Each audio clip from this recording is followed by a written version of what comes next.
So you don't charm the devil with your rock and roll, Lord knows that country music's gonna save your soul. The devil finds his groove in them rhythm and blues that sand. It's gonna get you sun in the air. Welcome back to the Speakeasy. I'm Sother Teague. And I'm Greg Benson, and I just got back from the Peach State. First time. You get your peaches down in Georgia? Yeah, well, second time in Georgia, but my first and only experience in the state of Georgia before this was rescuing a dog off the side of the interstate. So this time I got to actually, hang out, go to an aquarium and try some of their fun local bars. And I had an experience that kind of made me think of something that I blabbed about at the top of the show a few months back. Sother, you remember when I went to that bar in the middle, speaking of things that are off the side of the interstate, the bar in the middle of ass nowhere, Maryland, that tried to kick me out because I was wearing a tank top. I do. I was exercising my Second Amendment right to bear arms. Yes. So, your own personal gun show. Exactly. I know. Well, they didn't have their tickets, and that's why they had to kick me out. But I don't know. I kind of came out pretty hot in terms of being like, I don't know. I kind of think dress codes are bullshit and they're unnecessarily gatekeepery. And like, who do you think you are telling me what I can and can't wear coming into this? And again, I also want to reiterate that at this particular restaurant, there was a woman a few tables over who was literally not wearing pants. So don't kid yourself that this was some sort of black tie event that I was badly dressed for. But I did when I was in Georgia. You know, I was in Atlanta for one day only, and it was a Monday. And as we all know, lots of places are closed on Mondays, as is their right. But I found this one spot called the Red Phone Booth, and I was like, "Oh, this looks cool." It's like a little, kind of a PDT sort of thing. You go into the booth, you get let in. It's a little kind of like Southern Speakeasy. I'm like, "This looks fun." I get there, and they ask me if I have the code, and I say no, and they say, "Oh, because this is a speakeasy." They're very committed to the bit. They're like, "You got to have a code or be a member to get in," and I was like, "All right." So I went on about a 45-minute quest around the neighborhood trying to find this code. Yeah, exactly. Because they said some of the hotels give it out, but none of the hotels were. And I finally went to the restaurant that was above this, was very, slathered on a nice thick Nutella layer of the old Benson charm, and asked the bartender if they had the code. And the guy was like, "Yeah, sure." And he just goes into the cash register and kind of gets something, gets the code out from underneath of it. Nice guy, really lovely guy. And I went in, and there was a bit of a moment dying to know the code. Who would you what's skip up? Past that? Dying to know the code. Well, I can't give it to you, Sother. It's I had to look around for 45 minutes for it. If I had to earn it, I can't just say it out here on the air. I feel certain they must change it. They also do change it, yes, because I looked on Reddit to see if I could find it, and apparently it rotates on a monthly basis. So, and I get in there, and there was some doubt about whether or not I was going to be able to go in jeans. Now, granted, I always look professional and put together, so these were nice jeans, so they let me in. But it's one of these. It was like they a didn't milk give and you that honey sort of information before they experience. sent you out on this quest for the code. Now that would have been rude. It would have been funny. I would have been pissed off, but it would have been kind of funny, and I would have had to admit that. But I did get in. Lovely experience. Staff was great. Drinks were great. Vibe was very like. It did kind of feel like you're in this sort of like members club sort of thing. And it made me kind of rethink my anti-dress code stance from a few months ago. Because granted, if you're a place that is like, again, like just slinging chicken fingers off the side of the highway, what are you doing having a dress code? But like, if you do have a dress code, your game better be fucking tight. And theirs was. Great people, great vibe, great environment. Other people there were really nice. So yeah, highly recommend trying to, put on your safe cracker hat and trying to get the code if you ever find yourself in Atlanta, Georgia. Lovely spot. Say the name again. Red Phone Booth. Red Phone Booth. All right. Yeah, we should get there. Pulling directly from the playlist of PDT, I guess. I mean, hey, if it ain't broke, don't fix it, right? Did you pass through a hot dog stand on the way? We did not. That was boil peanuts maybe instead. Georgia. a peach grove. It's at the phone booth at the end of a peach grove. It was very on theme. We'll talk about it off air, but I'm just as interested. You went to the aquarium in Atlanta. That's a big deal. That's I did. Oh yeah. Ones. Oh my God. Yeah. No, the aquarium, the Georgia aquarium, dude, go if you ever get the chance. Only place in the world where you can see whale sharks, which are the biggest fish that has ever existed.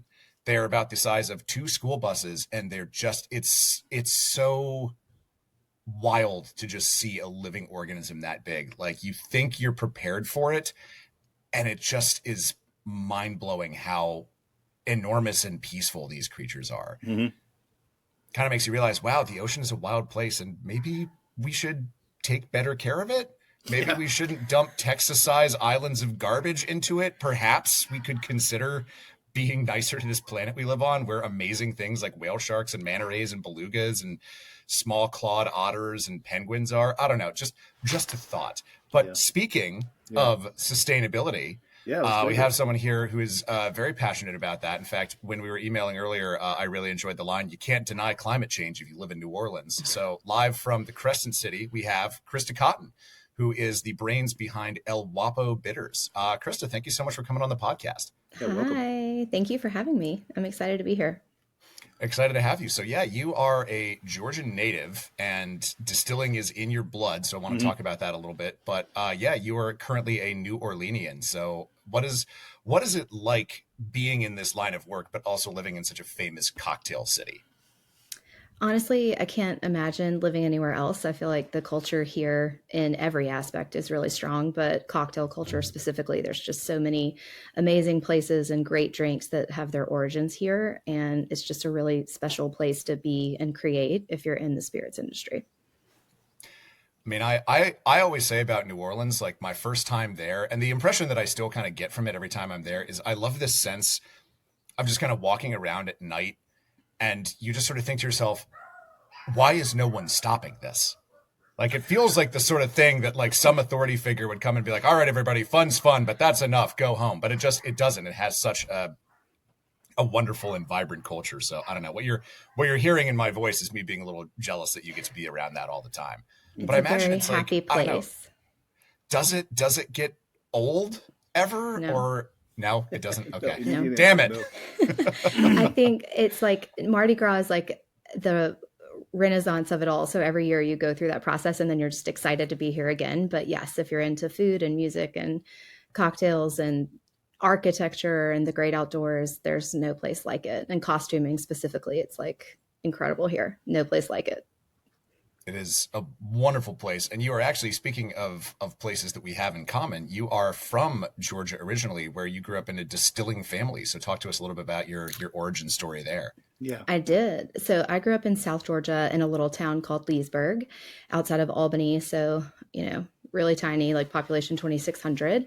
And my family started a commercial real estate company when I was 5 years old. So I sort of grew up traveling on the eastern half of the U.S. looking at real estate properties, and my family was specifically trying to acquire properties that were grocery anchored. So when I was really little, this was small. It grew over my childhood, and by the time I was in high school, it was 7.5 million square feet of real estate.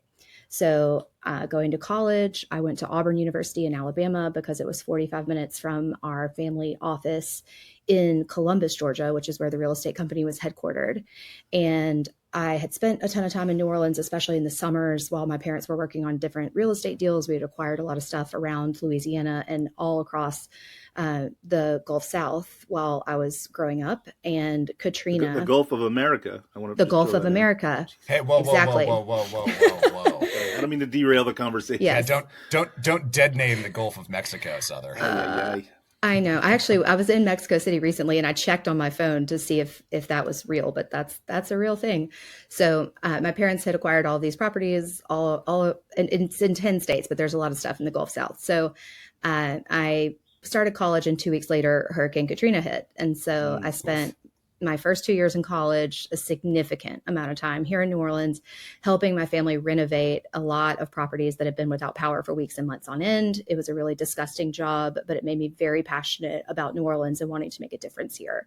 So all of our family properties are grocery anchored. So we don't own the grocery stores, but we do own the properties. So think, freezers and refrigerators and no power and how bad that is. And a lot of the insurance companies would not pay the insurance because they would say it was rain damage or wind damage or flood damage. It certainly was not hurricane damage. So that was very stressful for my family. And we honestly almost went bankrupt. So right as New Orleans was going back on its feet, the credit crunch hit in 2007, 2008. And my dad decided that as a family, we needed to diversify. And so he saw an article in the New York Times about America's first craft distiller.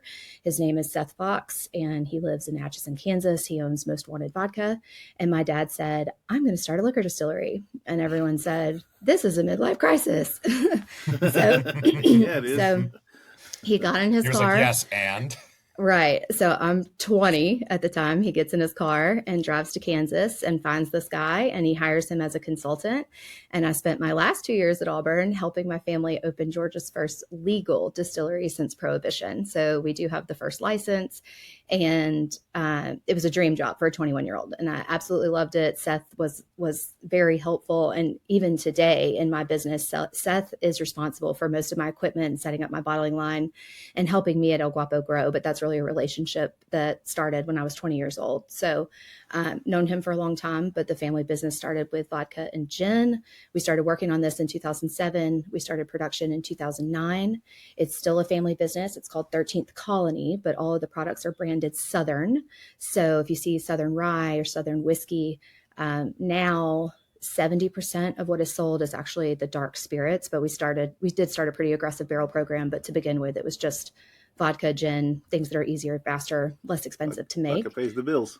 Exactly. So it's pretty successful. My older brother runs it today, and it's in Americus, Georgia, which is about 45 minutes from my hometown of Leesburg and about 6 miles from Plains, where Jimmy Carter is from. But that's really how I got started. And I learned enough about licensure and permitting to understand that if I did a brand that was alcohol free, I would be able to get around a lot of these laws that make it really difficult for your brand to grow from state to state. So that's really kind of where the idea got started. But in this process of working in the real estate company and then for the family distillery, I figured out that I love entrepreneurship and I hate family business. It was very difficult for me. I have a lot of siblings. I have Hope your very dad's not opinion. tuning in. No, but I mean, he knows it. I tell him, but I was going to say, I feel like if Dad was tuning in, he'd be just nodding along, be like, yep, that, Yeah. right, Sure. it was mutual. Yeah. But, I wanted Thanksgiving to be Thanksgiving and not a board meeting. And it's hard. And I have a lot of siblings and very opinionated parents. And, it was a lot for me. And so I left, I moved to New Orleans. I worked in advertising and I really loved that job. And I ended up being on the state tourism account. So we were filming all of the tourism campaigns for Louisiana. And I just met so many amazing people and was able to travel the state. And it was a great job for me. And then that sort of led to the lieutenant governor underwriting season 10 of Top Chef, and then working on that show with Magical Elves really started a lot of bigger relationships for me with different chefs around the country, people that were established and up and coming people. And after that, I knew that I wanted to bridge my advertising experience with all of my product experience from the distillery. And so there was a bartender that had started trying to do this here in New Orleans. He was looking to not do it anymore. So I started my own company. I acquired his old equipment and started really from there. So that was in 2017. So I started really with crawfish boil pots and Bunsen burners in 2017. And here we are 7.5 years later. And now we have 3,000 accounts in 50 states and 8 countries. Wow. And international. That's crazy. And that's pretty rapid growth, especially, for, I think a bitters, obviously I deal a lot with bitters, and I know the struggles that these makers go through.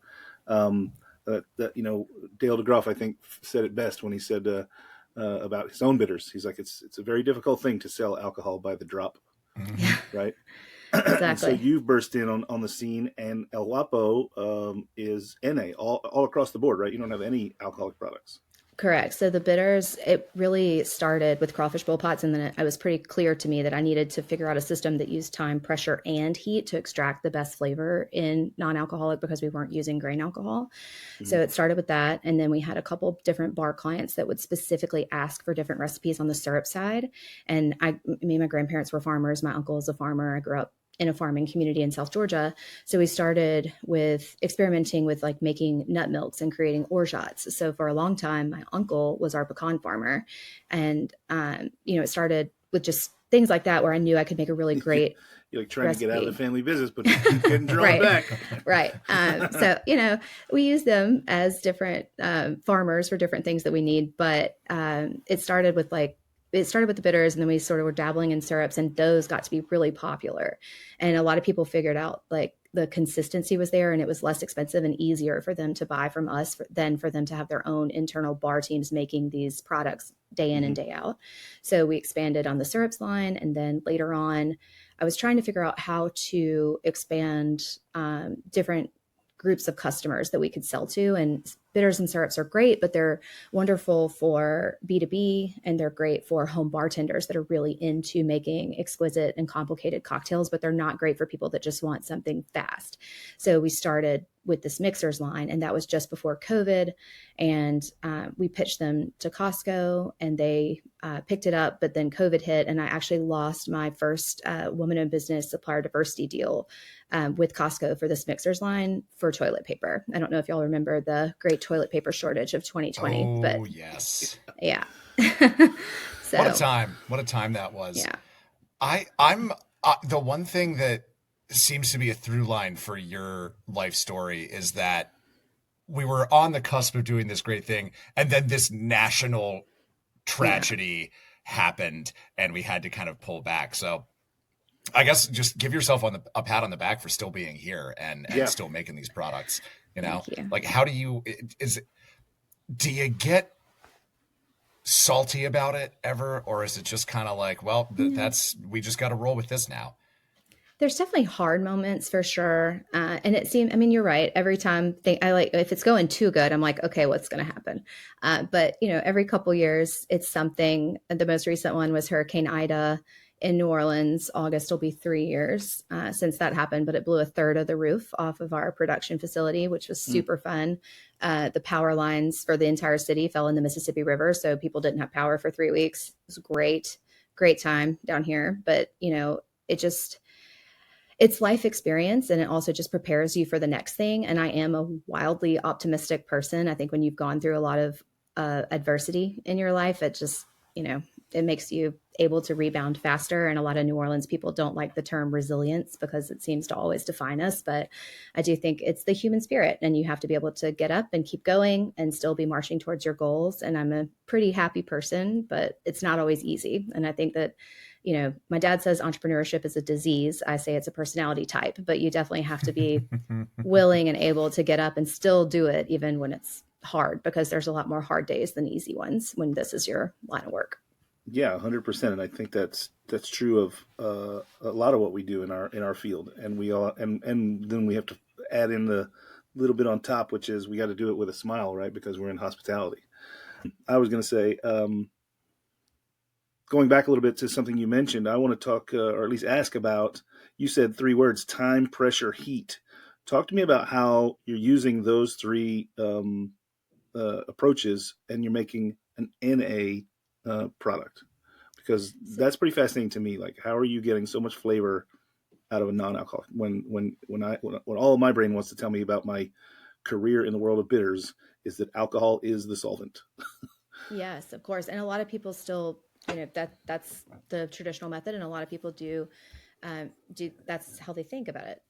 For us, I was started in crawfish bowl pots, and heat conductivity on a Bunsen burner is all over the place, and it's like really hard to control the metrics. But I was decent at science in high school, and I understood quality ingredients. I knew sourcing is like probably my superpower, just because I love ingredients, and I grew up on a farm, and I just, with all the stuff that I did in advertising and working with all of these chefs, I just really have always had a healthy respect for agriculture and agricultural practices.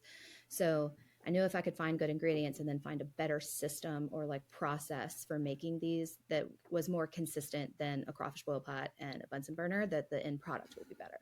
So I started with that. And then I really was doing a lot of tours of different businesses and kind of looking at equipment that different people were using, from distilleries and breweries to food processing plants and just all sorts of things. Whenever I would travel, I would like look and see what was in the area, and like, everybody else wants to go to an art museum. And I'm like, nah, we got to go to the, whatever factory. And people are like, okay, girl, whatever. So I would like go off on my own a lot and like look at this stuff.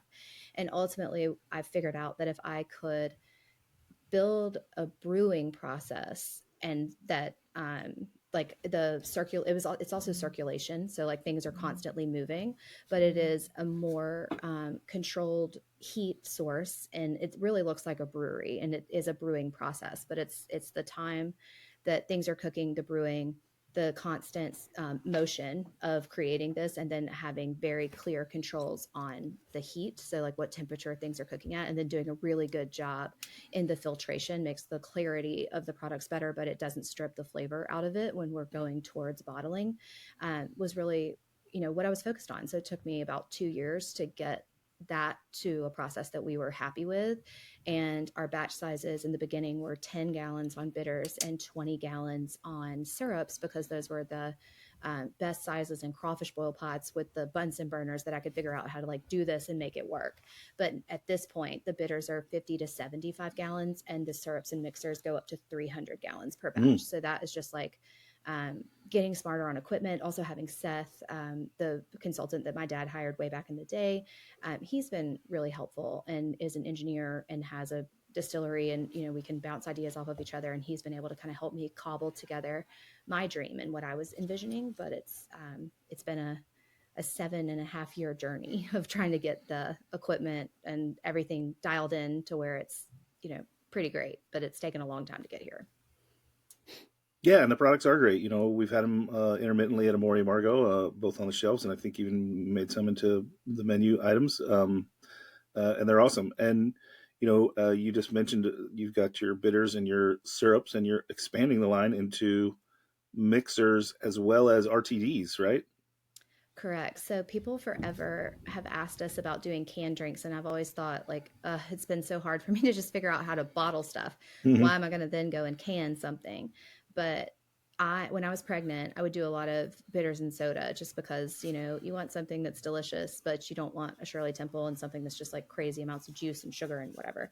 So kind of going from that, a lot of the feedback we've gotten from people over the years was that just a really great bitters and soda with no additives and no flavoring extracts or anything like that is something that people were really into.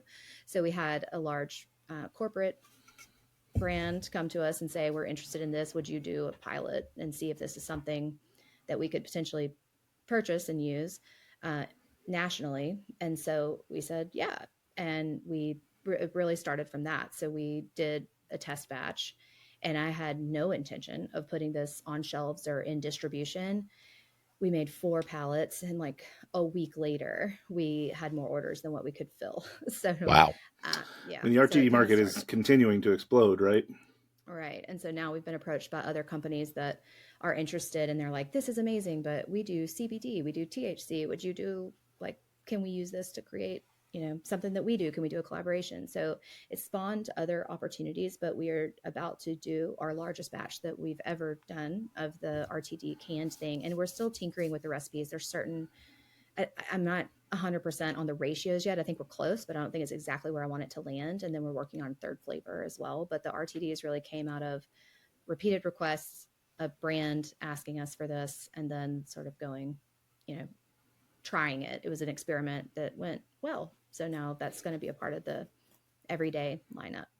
Do you see some I'm irony? Excited. I got a can of El Guapo cucumber lavender here that I'm going to just kind of crack open there, get that nice fully. And this seems like it'll be good for me this morning. I went to a Woodford Reserve event last night at Clemente Bar and drank a lot of bourbon. So thank you to Woodford Reserve for the free bourbon and the delightful cocktails and the wonderful atmosphere and the moderate hangover that I'm working on this morning. So this seems like this will be just what the doctor ordered. Nice. Oh, nice. We love Clemente Bar. Their team is amazing. Yeah, they're so good over there. And this is really nice. This has got a it's like a I don't know. I don't really like any of that La Croix, like lightly flavored fizzy water stuff. It does make me think of what Natalie calls what does she call like sparkling water again? What's her Pain phrase for water. it? Pain water. Yes, exactly. I To just it. me, it tastes like aspartame. So like our whole thing was Mhm. just like no fake flavors, no chemicals or like it's like the whatever comes from flavoring houses is like not I don't like the way that tastes either. So that's truly just our bitters recipes and water with carbonation. There's no other ingredient. So no calories, no added sugar. It's just pretty simple.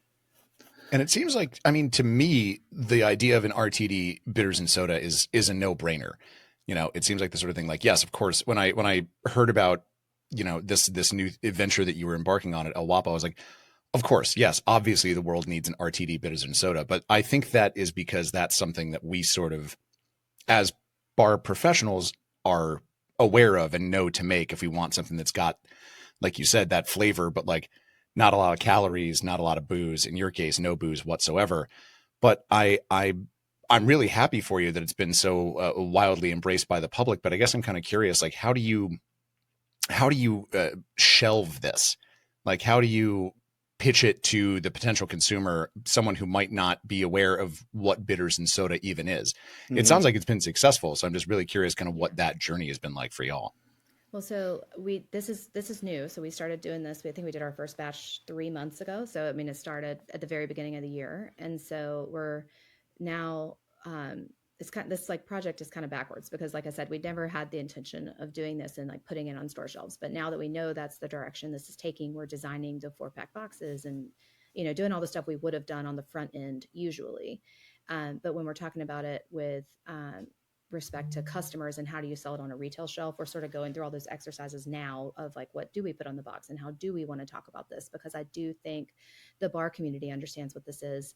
And I have a lot of friends that have gone through having children that their drink of choice is a bitters and soda because they don't want the alcohol, but they all laugh and they're like, I'm not going to have a bottle of bitters in my purse and carry it around, so I can like make my own bitters and soda at like the Mardi Gras parade. So this is just an easier option. But we are trying to think through like how do you communicate this to customers who don't necessarily understand what this is, or they aren't used to ordering a bitters and soda at the bar because it's different. Right, and I totally get that. Although you might have seen my face, like I would carry around a bottle of bitters. I would carry around Souther one has a bottle of bottle of bitters. bitters in his purse all the time. I would carry around one bottle of bitters more than I would carry around a 6-pack of cans. Just Fair. go get the soda, and there was that thing that came out some time ago that you would squirt into your water. Remember that thing? Like it seems like Oh, that to me. Mio? Yeah. Yeah, maybe you should make like a Neo packet for your bitters and see what happens there. I don't know. I'm not trying to open up another supply chain for you, another shelf product. Uh, um, I do find it a little bit curious and maybe even ironic if you wind up working with CBD or THC companies, like that you went from the non-alc space to a Yeah. space of some other form of inebriation.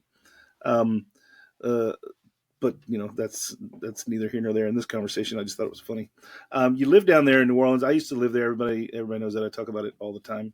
Marie Laveau, the famed voodoo queen of New Orleans, cursed the city's residents by saying that if you live in New Orleans and you leave New Orleans, you will think of New Orleans every day of your life.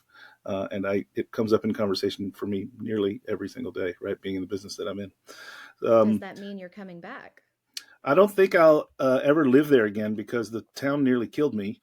Um, Greg knows that I famously say I lived in New Orleans for 3 years, so they tell me.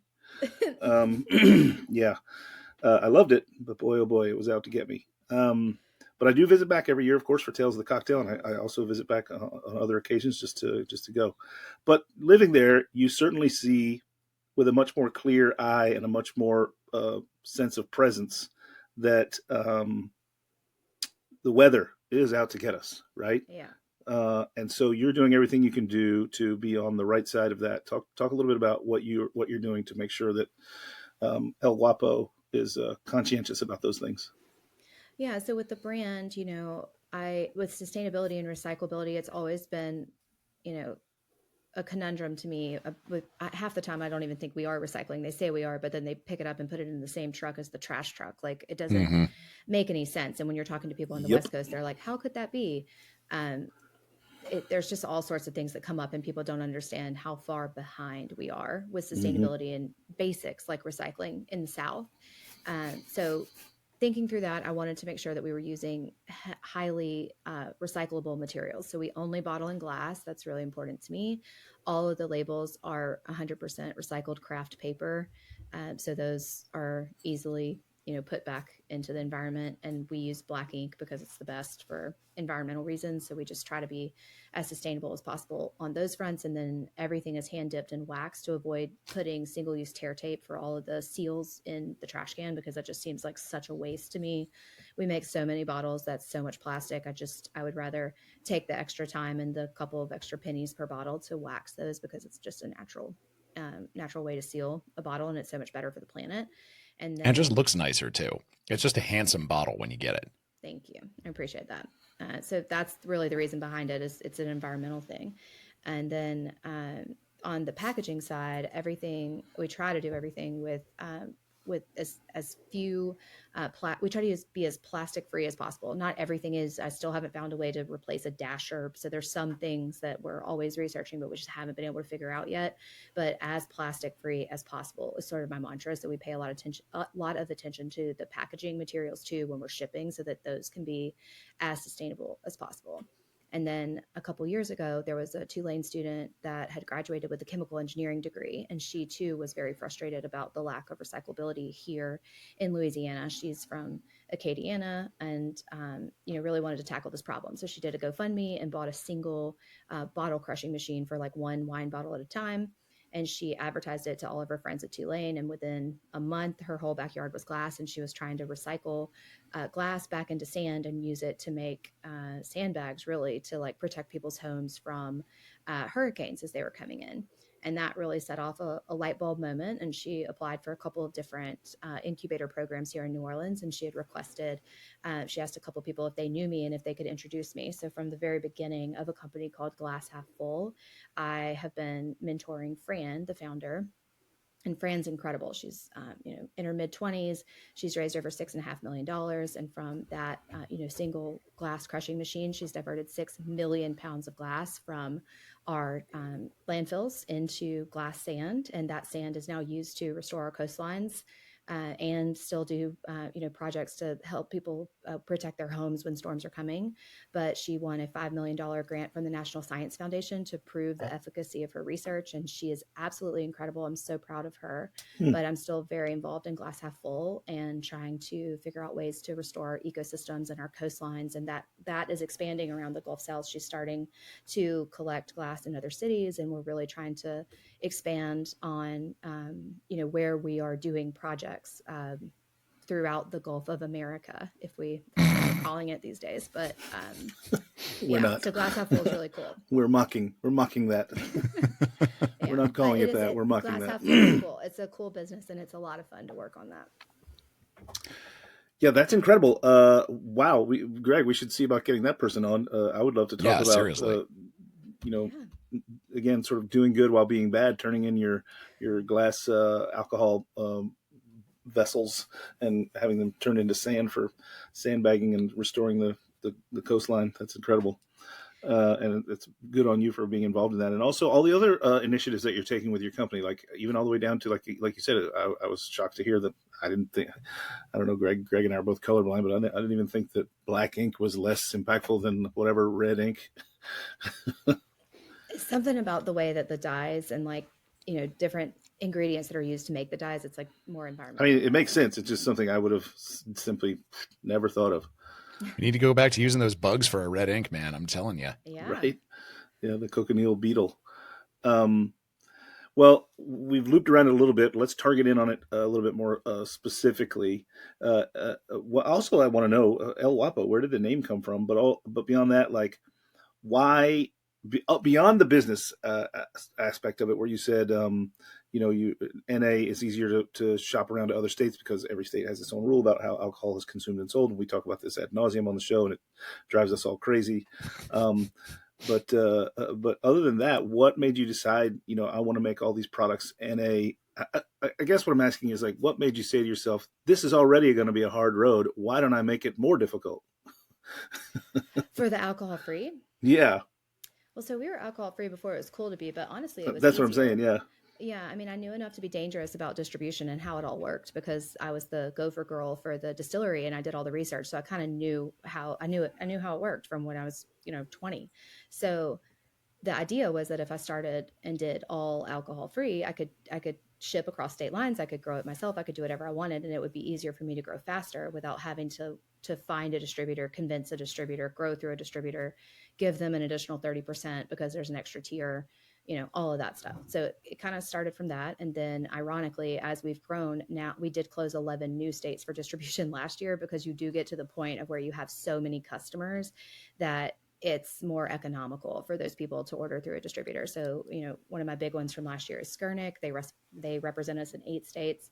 Mm-hmm. And it is easier for the Plaza Hotels and Bimmelmans of the world to get their products on their liquor order through their Skurnik rep every single week, as opposed to, yes, I will ship you another case and that's going to be there in about 6 days, Right. So it all comes full circle. And now we're back and, we probably have 50% of the population. It's not 50% of the states covered, but it's 50% of the population with distribution. And we're always talking to additional people. So we're working on a couple of different additional distribution relationships for 2025. But, it's interesting how I started to avoid that and now I'm right back in it, but it actually really helps me because now that I've achieved scale, it just helps me continue growing faster and sign up more accounts because it's easier for those accounts to order through a distributor. But it's also not that much work for me to convince a distributor to work with us because we have so many of these flagship accounts that really love us and love what we do. Mm-hmm. So we're sort of a value add for the distributors that want to work with us. So that's been a fun and rewarding thing that's happened over the last couple of years. Yeah. Are there any distributors that are, like I live here in New York, so let's talk about New York. I know that there's, of course, even more rules and regulations about alcohol, but then some of those rules overlap with the non-alcohol, right? Like, for instance, in the state of New York, I can't go to a liquor store and buy bitters because they're not liquor. Liquor stores can only sell liquor. Is that true of distributors as well? No, so there are 50 different playbooks and they change with every state's legislation session. So Mm-hmm. you have to, you have to keep up with a lot. And I always tell my team, if you don't know, ask me because I've been doing this for long enough that I have a pretty good historical knowledge of what's happening in every place. And then always just reminding my team of what they can and can't do. New York is one of the most peculiar when it comes to the specific rules about where you can and can't sell. But Right. what happens in New York is that basically, Skurnik is ours for 8 states. So for 7 states, they do on and off premise. There's no rules or regulations. Okay. But for us in New York, for retail accounts, we do a lot with Big Night. We love them. The Meadow is an amazing account, and we just love their team. Mark Bitterman has been a great friend and a good supporter of the brand over the years. We still drop ship by the case to those accounts because there's just really no way around it. And we would love for that law to change, but until it does, and until we figure out how to pay lobbyists to get that fixed, it just is what it is. So we still drop ship to retailers, but in New York City specifically, or New York State, all of the bars and restaurants are serviced by Skurnik, and we have to do the rest. Yeah. At least I don't envy. We talk about this so much. I don't envy anybody in this in our business. The rules and the red tape that are, as you just said, not only are they different for every state, they change every legislative session. Mm-hmm. It's ludicrous. It makes none. I'm going to say it. Greg, I think the federal government made a mistake. What? Yeah. That'd be a first. I don't think. You're hearing it. You're hearing it here. It's breaking news.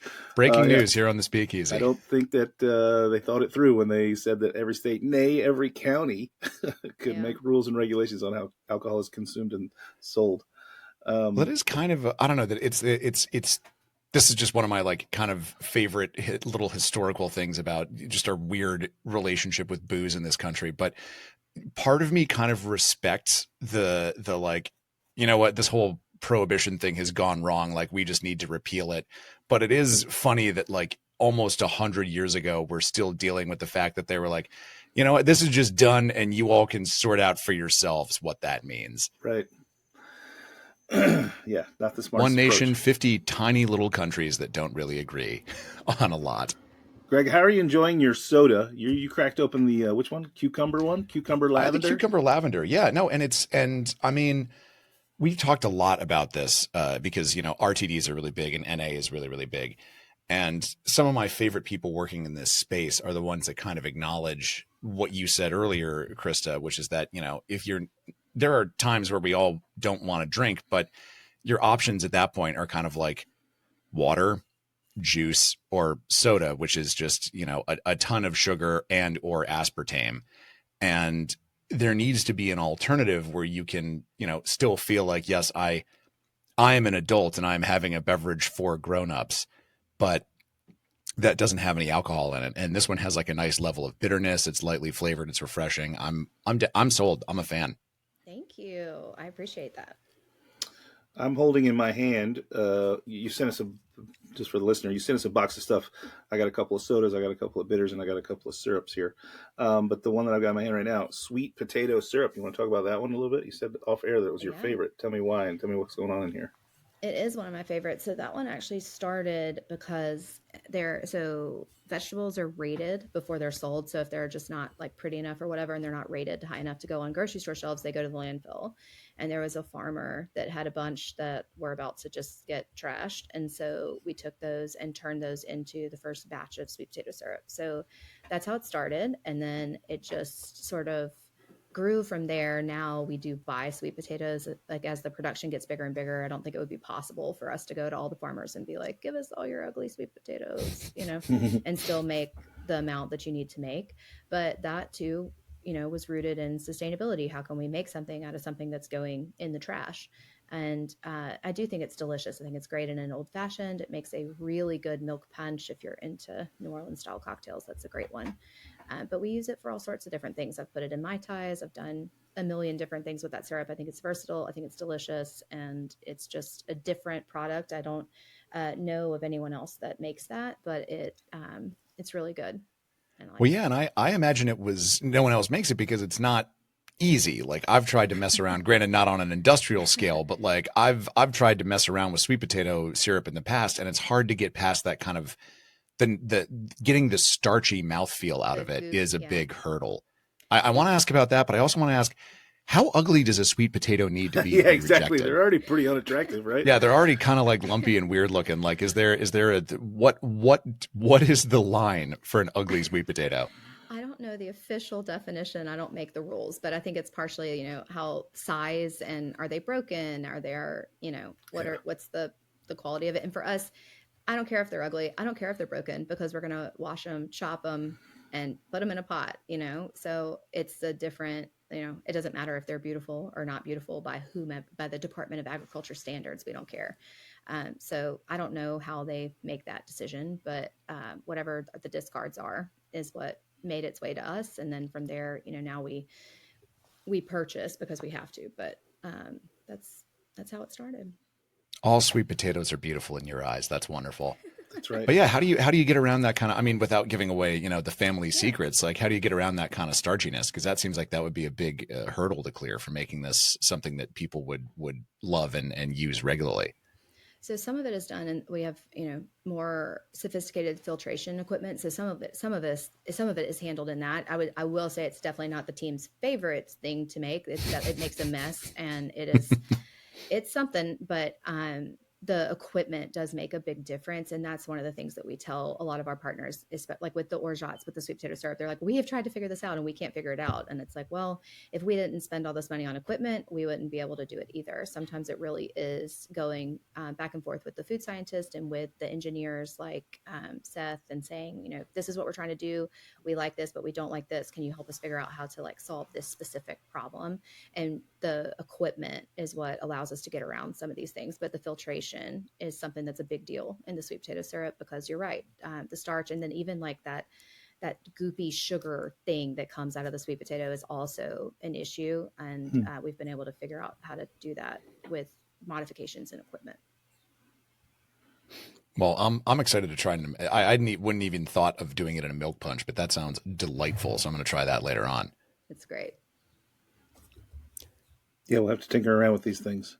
Um, yeah, I think the company's been around for. Did you say 2007 is when you started El Guapo? The distillery was 2007, Oh, and then right. we Okay, yeah. started I was about to say that's a making long time ago. product in 2009. So I started in July of 2017. 17. Okay, Yeah. 17. Gotcha. I mean, and you've come a long way. Like, I can recall years ago being down at Tales of the Cocktail and seeing El Guapo in the little books and bitters room that they used to do. I think they still We're still do. there. Yeah. Yeah.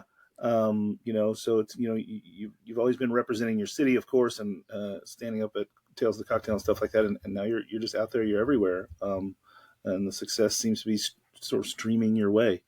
And with the new RTDs, I'm sure you're going to explode because that category is just seemingly unstoppable. Um, what else? What's on the horizon for El Guapo? We just hired 2 new people, which is really exciting. I think we're currently in a process. I'm trying to get my operations and like our internal stuff together. I think it's sort of like the pendulum goes both ways, but it's either like you're trying to fix manufacturing and like get that part together, and then when you get that part together and you can grow some more, then you have to grow the team to keep up with it, and it's like Mm-hmm. constantly going back and forth. So it's a lot of that, and also with the new distributors that we've signed on, it's a ton of work to just get your customers that love you and love working with your team to trust in a distributor and switch orders. So I've spent a lot of time in the last 3 months in New York because it is a lot of visiting accounts and connecting the dots and getting these buyers to switch to the distributor. So there's a lot of time and effort that goes into that, and then still maintaining those relationships because they are really important to me. So we're sort of working on building up our distributors and getting customers to switch buying patterns to go with the people that we're now working with, and then building the team internally because we do have some bigger opportunities with events and brands Mm-hmm. that we've been negotiating and working on. So that requires more manpower. So we're continuing to grow the team here in New Orleans, and I'm committed to keeping the brand here and making a difference in New Orleans. New Orleans needs quality jobs. We need more companies here. People don't realize how small New Orleans is. Our population is still smaller than it was the day Katrina hit, and the Mm. 20th anniversary is this August. Wow. So, being a company that's here and, really committed to making a difference here is something that I want to see through. It's important to me. Yeah, that's admirable. And that's a statistic I didn't know about New Orleans being still smaller than it was pre or day of Katrina, as you said. Yeah. That's shocking. Um, takes a long time to recover from something as big as that. And then with the additional things that get in the way, as you said, the recession kind of happened in there as well, and then Ida came along, and you keep getting kneecapped in that town. Yeah. Well, hey, we're all big New Orleans stands here, so keep up the good work. 100%. Here's hoping that meteor doesn't strike New Orleans or something just as you're like ramping up for this next thing. But Well, speaking of next things, I can see where you're going, Greg, but I want to jump in with one more. Speaking of next things, you just mentioned that you're here in New York a bit. Are you going to be here for BCB? I am. It's going to be my first bar convent. I'm so oh, excited. I Excellent. know. I used to do this other trade show in Atlanta, and the dates always overlapped, and it just never worked, and it didn't really make sense for me to back out of the thing in Atlanta. But then some things changed there with how they do things, and so I'm coming to Bar Convent, and I'm really excited about it. And I'll actually be there. I guess I'm coming 3 more times before Bar Convent, which is Oh wow, crazy because it's right around the that's corner. yeah, But it's soon. yeah, a lot of time in New York. Awesome. Well, we look forward to seeing you before then, but also definitely at Bar Convent. I'll definitely be there doing some stuff, I'm sure. I'm excited. Yeah. Where can our listeners follow along with your shenanigans or find more information about how to get a hold of your delicious products? Yeah, so we are at El Guapo Bitters on Instagram and TikTok if it's still a thing when the government decides. And elguapobitters.com is an amazing resource. We have a lot of recipes on there as well as all the products too. And then for my personal entrepreneurial journey, I am at hurricane_Christa on Instagram. And yeah, that's where to find us. Awesome. On your website, like a consumer, can they order direct? Yeah, absolutely. So everything is Excellent. on there. We have all the products on the website. We do a couple things that are like bartenders' favorites, like the chicory pecan is the top bitter skew. You can always find that on Amazon if you're in a pinch. But all of the products are available on the website. Yeah, cool. Wait, Get yourself a if you want something that is light and refreshing and doesn't taste like aspartame and is really just a nice silver bullet for a bourbon induced hangover, I would say El Guapo cucumber lavender RTD soda, bitters and soda. It's thank you so much for coming on the show. Thank you for making me feel better. It's been lovely to have you. We really appreciate it. Thank you for having me. I appreciate it. Yeah. Awesome. Well, hey, that is going to do it for us this week on the Speakeasy, but be sure to tune into HRN for plenty more great programs just like this one. And if you want more from this great program, just like this one, you can become a regular on our Patreon page. We're going to get recipes from all of our guests. You are going to get bonus episodes. You are going to get a free cocktail kit every single month from our friends at Shaker and Spoon. So if you want more, that is a great place to go and check us out. And be sure to tune in next week when we've got something of a first. We have a father-son team that is starting I believe it is a equity firm where people can invest in barrels. It is a barrel investment firm. I'm pretty sure I'm not using those words correctly. They'll come on and school me, but should be interesting. I'm curious to hear how they're getting in on this side of the business. But for now, that is going to do it for us this week on the Speakeasy. Until next time, everybody. Cheers. Cheers.